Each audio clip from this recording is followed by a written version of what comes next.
కూటమి నుంచి ఇచ్చినటువంటి వాగ్దానాలు ఉన్నాయో ఆ వాగ్దానాల్లో భాగంగా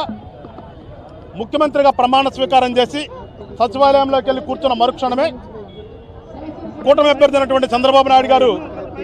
ఆ 5 హామీల పైన కూడా సంతకాలు చేయడం జరిగింది. మరీ ముఖ్యంగా ఏదైతే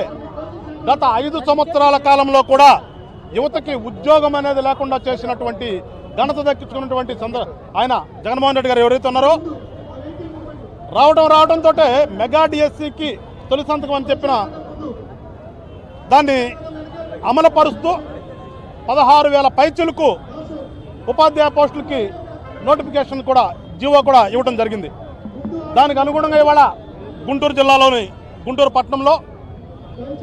ఇక్కడ ఉన్నటువంటి తెలుగుదేశం నాయకులు, జనసేన, బీజేపీ నాయకులు అందరూ కూడా కలిసి వాళ్ళ కృతజ్ఞతాభావంతో చంద్రబాబు నాయుడు గారికి కృతజ్ఞతలు తెలపాలి, కూటమి ప్రభుత్వానికి కృతజ్ఞతలు తెలపాలనే ఉద్దేశంతో ఇవాళ ఇక్కడ ఈ కార్యక్రమాన్ని ఏర్పాటు జరిగింది. ఈ సందర్భంగా జనసేన పార్టీ నుంచి నేను కూడా ఒకటి గుంటూరు జిల్లా అధ్యక్షుడిగా కూటమి ప్రభుత్వానికి, ఒక జనసేన పార్టీ గుంటూరు జిల్లా అధ్యక్షుడిగా కూటమి ప్రభుత్వానికి ఒక చిన్న విన్నపం చేస్తున్నాను. ఎందుకంటే గత ప్రభుత్వంలో చంద్రబాబు నాయుడు గారు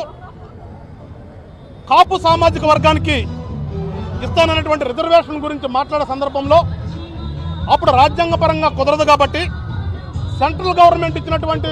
10% ఏదైతే ఉందో ఆ 10%లో 5% కాపు సామాజిక వర్గానికి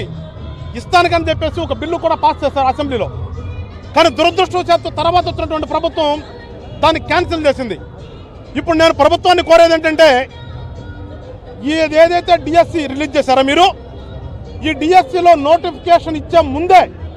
మళ్ళా ఒకసారి పునఃపరిశీలన చేసి ఈ కాపులకి ఈడబ్ల్యూఎస్లు ఇస్తానన్నటువంటి 5%ని ఇచ్చిన తర్వాత ఈ నోటిఫికేషన్ కూడా జారీ చేస్తే, ఎందుకంటే మన కూటమికి పెద్ద ఎత్తున అండగా ఉన్నటువంటి సామాజిక వర్గం అది,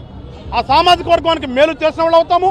ఇచ్చిన మాట నిలబెట్టుకునే వాళ్ళు అవుతామని చెప్పేసి ప్రభుత్వంలోని పెద్దలు, అంటే ప్రభుత్వం అంటే ఇంక్లూడింగ్ మా పార్టీ, మా జనసేన పార్టీ నాయకుడు కూడా ప్రభుత్వంలోనే కాబట్టి ప్రభుత్వ పెద్దలందరికీ కూడా